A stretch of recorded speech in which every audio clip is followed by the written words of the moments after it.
la Casamance plan Diomaye pour la Casamance ak visite bi nga xam ne le président war na ko fa amal wala boog tournée lan ngay xaar yan ngay xaar ci ki nga xam ne mooy le président wala boog l'État du Sénégal sur le plan Diomaye pour la Casamance pour jàmm gën a mën a ñëw fële ci dëkk ba. ok Oumar man je trouve que déjà depuis bi ñu tegee le plan Diomaye pour la Casamance bi ñu ko tegee mettre en œuvre ba tey ji serait bon quelques 16 mois après que président de la République dem de visu constater l'avancement ou bien les avancements yi nga xam ne ci plan boobu jàpp naa nag ni que plan bi li ci président bëggoon dëgg boo moytul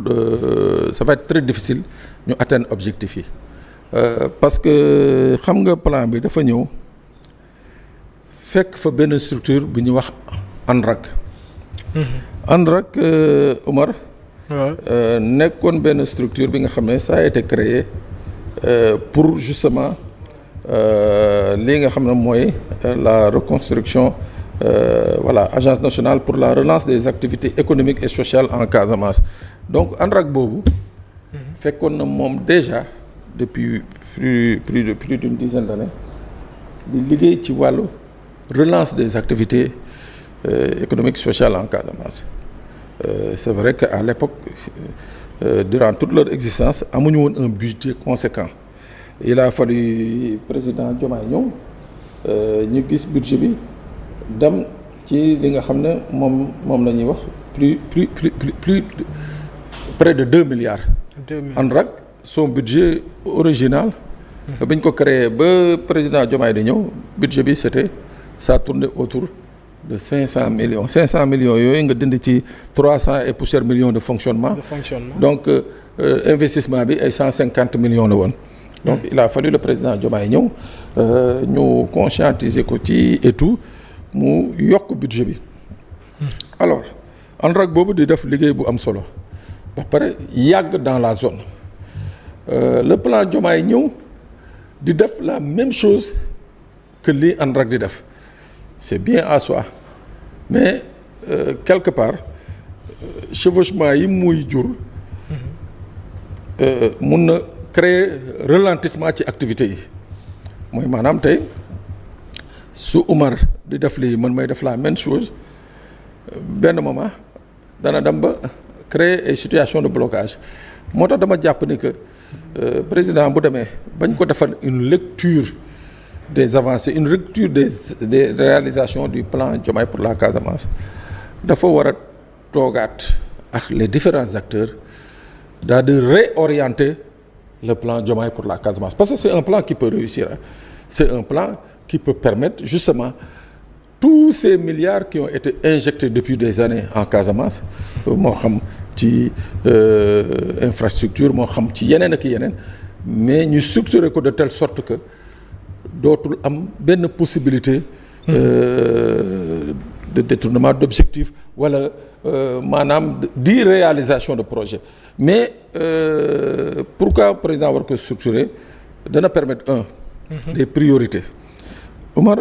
boo déggee ñeneen la région de la Casamance Ziguinchor la région de Ziguinchor c'est une région d'abord avec un fort potentiel touristique très fort potentiel touristique soo xoolee la station du Cap Skirring bu ñu waxee Saly on parle de Cap Skirring et si je ne m'abuse Cap Skirring sax moo njëkk juddu la station de Saly mais Cap Skirring boobu tey Omar bu weesoo l'aéroport international bi mu amatul benn moyen de liaison am na moyen de liaison mooy tali bi mais tali bi Omar mook jéggi siraat ñoo yem baaxul la route de Ziguinchor au Cap Skirring Omar c'est-à-dire c'est pour benn région bi nga xam ne potentialité touristique la am ñu ne la pour relier le Cap Skirring à Ziguinchor tali boobu moo pont jéggi siraat ñoo yem donc ça veut dire que quelque part pour rebooster l'économie touristique dans cette zone mooy que il faut que tali boobu ñu defaraat ko bu baax a baax a baax bu weesoo loolu beneen entité bi nga xam ne c'est touristique également c'est Kafountine Abéné. Alors on te dit que la route Ziguinchor Kafountine bon moom mooy magu pont wu Sirat waaw moom moo gën a métti pont wu Sirat c'est-à-dire foofu moom boo fa jaaree après soo eggee fa nga jëm lu mu dee 5 jours da nga ko tëdd wala docteur dana am yoon ci yow ñu ne la tali boobu baaxul te tali boobu en même temps mooy desservir le principal poumon halieutique de la sous-région. oto yi ay Sierra Leone nañu jógee ay Guinée-Bissau ay Guinée-Conakry fu nekk lay oto di jógee di dugg ci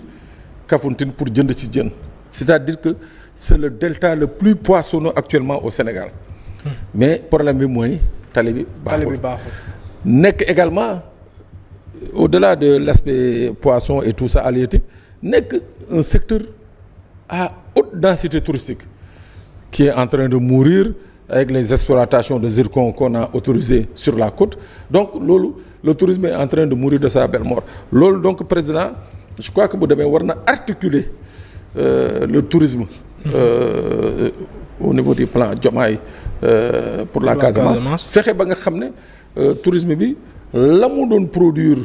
pour le Sénégal et pour les populations mu mun a encore reproduire justement ça au point de vue économique. dogguma la Pape mais li nga fi wax dafa am solo muy tourisme moom ku ko wax sa xel dina dem ci li nga xam ne mooy Casamance ak culture bi nga xam ne moo fa nekk mais ci li nga xam ne mooy naataange gi am fële ci li nga xam ne mooy Casamance mango ji mi ngi fa madd ji mi ngi fa leneen ak leneen est-ce que li nga xam ne mooy la Casamance mënul nekk le miroir du Sénégal en matière de développement économique ci li nga xam ne mooy suqaliwaat réew mi. tout à fait foofu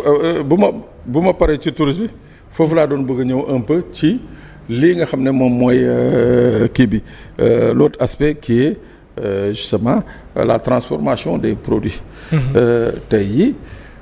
le plan Diomaye pour la Casamance dafa war a axer justement également bu ñu jógee ci tourisme ñëw ci volet infrastructure yi ñëw léegi nag ci la transformation mooy faire en sorte que partout en fonction des particularités. zone bi mango nañu bëri zone bi ditax la ñu bëri zone bi orange la ñu bëri zone bi ainsi de suite créer ou bien susciter la création de petites unités de transformation. ba nga xam ne produits yi mango yi di nëb orange yi di nëb yeneen yi nga xam ne mooy yàqu foofu ñu mun ko mettre en valeur produire ko au-delà de la production créer justement des lieux de stockage. boo demee Mali fii mango Mali boo demee mango daaw soo demee Mali ñu génneel la mango daaw bi nga xam ne day mel ni mango ren la parce que dafa am fu ñu koy stocké ñun loolu war nañ ko mën a am. fii moom lépp ay yàqu. dañ koy sànni dañuy sànni. tey boo demee mango Mali bi boo demee en France on te dit que le kilo il est entre 10 à 15 euros le kilo. 6.500 ba 10.000 francs le kilo. tey. donc c'est une manne financière c'est une manne financière. donc jàpp naa ni que loolu tamit noonu na aspect bi nga xam ne mën nañ ko également développer mais Oumar je dis encore il faut ñu accélérer la réouverture de l'aéroport de Ziguinchor. il faut également accélérer pour lancer les travaux du nouveau pont bi nga xam ne moom nañu war a tabax foofu parce que le pont Émile Badiane actuellement le président bu demee il s'en rendra à nouveau compte parce que il s'en est rendu compte à 2 reprises durant ses déplacements que ce pont qu'on fabriqué depuis 1979 que ce pont a atteint sa limite de vie. et pour ne pas bu subaa ñi ci tombé waat ci yeneen drame yu mel ni le Joola je crois que le gouvernement a intérêt dans le cadre du programme Diomaye pour la Casamance relancer et tout mais encore la seule précision Oumar dama ne ce plan là et l'ANRAC dañu war a fexe ba nga xam ne dañuy jouer la même partition ku ci nekk bañ a dem d'une part ou bien keneen ki jaar na de dañu war a fexe ba nga xam ne ces deux l'agence ANRAC et le plan Diomaye mën a retrouver wu autour de l'essentiel, ça va permettre d'accélérer les réalisations. sama dernière question rek ci tournée Diomaye bi mooy le retour des déplacés ñi ngi ci doon wax loolu nekk na lu effectif ak papier yi nga xam ne ñi ngi leen ko doon wutal. waaw xam nga loolu c'est à l'actif de l'ANRAC qui a commencé bien avant. Il y a peut-être plus d'une dizaine d'années que l'ANRAC avait commencé à travailler sur le retour des populations. Et tout mais là. Avec l'accord de paix de 2022 bi nga xam ne moom signé woon et li nga xam ne mooy les conséquences de cet accord mooy la délivrance d'actes d'état civil à ceux-là yi nga xam ne qui avaient décidé de déposer les armes ñooñu tey l'ANRAC est en train de faire un excellent travail mooy maanaam on est en train de reconstruire des villages yi nga xam ne qui étaient abandonnés depuis 20-30 ans. Quand je dis reconstruire mooy maanaam tey l'ANRAC est en train de mettre en place des infrastructures yi nga xam ne day permettre les populations ñu mun a ñëw bu ñu ñëwee am fekk fa dara non seulement boo ñëwee da nga fa fekk un poste de santé da nga fa fekk benn jumaa da nga fa fekk école li nga xam ne l'ANRAC boo koy réussir avec peut-être le piment avec les pistes et consorts mais l'ANRAC fait plus chaque famille bu ñu ñëwee l'ANRAC da leen di jàppale ci ciment jàppale leen ci zinc jàppale leen ci yenn mbir yi avec un petit pécule pour leur permettre de s'installer. Donc loolu bu ko ANRAC defee nag plan Diomaye ñëw pour les grosses œuvres mooy les grosses réalisations qui vont permettre la création d'emplois qui vont permettre justement la stimulation de l'économie à travers et axes routiers et axes maritimes yi nga xam ne très vivables je crois que loolu bu ñu ko defee d'ici 2029 on pourra dire que le président de la République aura bien réussi son plan Diomaye pour la Casamance. vu que ñu ngi Casamance moom bala ñoo duggaat ci li nga xam ne mooy biir réew mi rek dama bëgg ñu waxtaan aussi ci jabaru Embalo mi nga xam ne dañ